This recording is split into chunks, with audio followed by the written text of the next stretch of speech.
Hey everybody, welcome to Externalities Part 2. Okay, so when last I left you, we were talking about this deadweight loss idea, this new term for you. It's loss of welfare to society because the market is not producing at the socially desirable equilibrium, QS. And we looked at this example with negative externalities of production. So if they keep producing at QM at the market quantity, the social cost is greater than the social benefit, and that creates a deadweight loss, a loss to society. Just want to touch on this idea, this word marginal, which means one extra. So what it means is for the last extra unit produced, the social cost is more than the social benefit. And for every unit above QS, you'll see, we'll go to the next slide, for every unit above QS, marginal social cost is above marginal social benefit. So all that triangle there, that's why that represents deadweight loss. Anything before QS, the marginal social benefit is greater than this marginal social cost, and that's benefiting society, right? We get more benefit as society than it's costing us. So that's okay. Anything beyond QS is creating problems. So, yeah, good on me. All right, there we go. As I mentioned, this is all hypothetical. The market won't choose to operate unless there's some intervention in the market by the government. How do we get them there? There's lots of options. There are some pretty common ones. Sometimes governments come up with more innovative ways, but that's pretty horrible. But in case you can't read that, what it says is for negative externalities, usually a tax or a fine on the product to try and push the cost up or try and deter production will work. Regulations to force firms to change their ways. It'll push their cost up and also obviously decrease supply usually. So if it's polluting firms, let's fine them and fine them and fine them until they change their production practices. Good example at the moment are those eggs. They brought in a regulation that said you can't produce eggs using hens in cages anymore. So it's a regulation that pushed costs up for firms as they switched to other types of production. So the supply will decrease towards QS. We'll look more at that later on. Just by the way, I know you can't see the bottom bit there, sorry. Pushing the cost back onto the people causing the problem is called internalizing the cost. In this case, we're trying to push the cost back onto producers, the social cost back onto producers.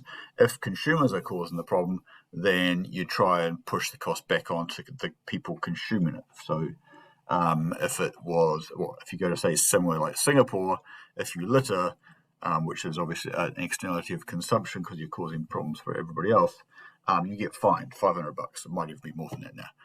That's internalizing the externality by forcing the consumer to take on the costs that they are creating. So get used to that. It's another term. We've got deadweight loss. We've got internalization. Obviously, the objective is to force a change in behavior. Right, so that was negative externalities of production. We can have positive externalities of production as well. So this is where just by producing the product or the way they produce the product, a firm creates positive spillover effects for somebody else. So people always have a bit more trouble understanding this one, but so some examples. Beehives are often used as an example. Simply by having a beehive, whoever the person, the apiarist they're called, is benefiting nearby farmers, and for that matter, anybody growing plants nearby, because the bees go and pollinate them. Now, the apiarist doesn't care about that; they just want some honey out of the bees. But everybody else benefits from that. A firm that invests in training employees will then benefit the employers' families in the community by upskilling those people. I know some firms even do things like literacy training. They might do mental well-being, professional development, things like that. That doesn't just benefit the employee in the business; it has flow-on effects for the families in the community. So that's all good stuff. So it is possible to have positive externalities of production. that's treated like a reduction in the costs of production when the externalities are taken into account. So marginal social costs are actually lower than just the business's cost by itself, which is kind of a weird way to look at it, but here we go. So what we're saying is marginal cost represents the costs for the firm only. When we take into account the benefits or the gains created by this production, by the way they're doing it, from society's point of view, the costs are actually lower. So that's what it shows. For each quantity produced, the costs are lower, or if you like, society would like an increase in supply. Why wouldn't we want more of this type of production? So then again, we relabel their marginal benefit curve marginal social benefit. We're assuming there's nothing happening on that side of things. And from society's point of view, we would prefer a lower price for this product and a higher quantity. Okay, so that's the preferred option, but remember the market will operate at PMQM. So that's it really. So in this case, we would say businesses, I'll just go back there, businesses will be underproducing and overpricing compared to what society would like. Overproducing, underpricing. Overpricing, underproducing. And again, there's going to be a deadweight loss. If the firm keeps operating at QM, at market quantity, which they will, then the marginal social benefit is greater than the marginal social cost, so there is a deadweight loss and the market's allocatively inefficient. So let's go. If no action is taken, the market keeps operating at QM, then every unit above that they could be producing, we're losing out as a society on benefits. Okay, so each unit above QM, marginal social benefit is above marginal social cost. Society could be benefiting by more production of this product. Okay. All right, here's a deadweight loss again. Just so we know, spillover, if we operate at QM, that's a spillover cost or benefit. I wouldn't really worry about that for the internal, by the way, but just so you know. Spillover benefit. Okay, so as we said, socially desirable equilibrium will be at a lower price, higher quantity than the market equilibrium, and we want to operate the allocatively efficient output level is where marginal social cost equals marginal social cost, because it's taking all costs and benefits into account. So there's a bit of a theme there, I guess. And we would say that if the market is left to itself, they're going to be underproducing this product, which makes sense if you think about it. It's a positive externality of production. Of course, we would like more being produced. It's overpriced because we need to lower the price to get people to buy more of the product.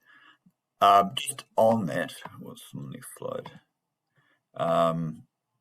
Just on that, important to remember, I'm going the wrong way, important to remember, the main thing is the production levels. Okay, the production, the amount being produced is what creates the externalities. It's not the price. The price is just a way to get people to produce or consume the amount we want. So I'll say that again. The quantity being produced is what creates the externalities, positive or negative. So that's the most important thing. The price is a way to change the amount that consumers are willing to buy. Right. Again, to achieve that social equilibrium, what could government do? Just have a think about that. How would you get producers to produce more at a lower price? Is probably one really obvious way, and that is a subsidy. There are other things we could do, but the most obvious, it's not really forcing them to produce more in this case, it's to encourage them to produce more. A subsidy would be a good way to do that. It's going to reduce the firm's costs and encourage them to drop the price in there and produce more. In this case, we've got that word internalize again. It's passing benefit back to those producers so that they can, basically be rewarded for that. We're trying to kind of do the same thing with planting trees at the moment. So there are carbon credits. I think you can get, if you plant a few plantations of trees, you can get like a fee rebate or something like that from the government. Again, reducing the costs to encourage people to do more of that, and that's obviously to mitigate climate change. So what that would do would shift marginal cost curve up. Go back one. shift the marginal cost curve to the right out towards the marginal social cost curve. All right, we'll stop there before the next video.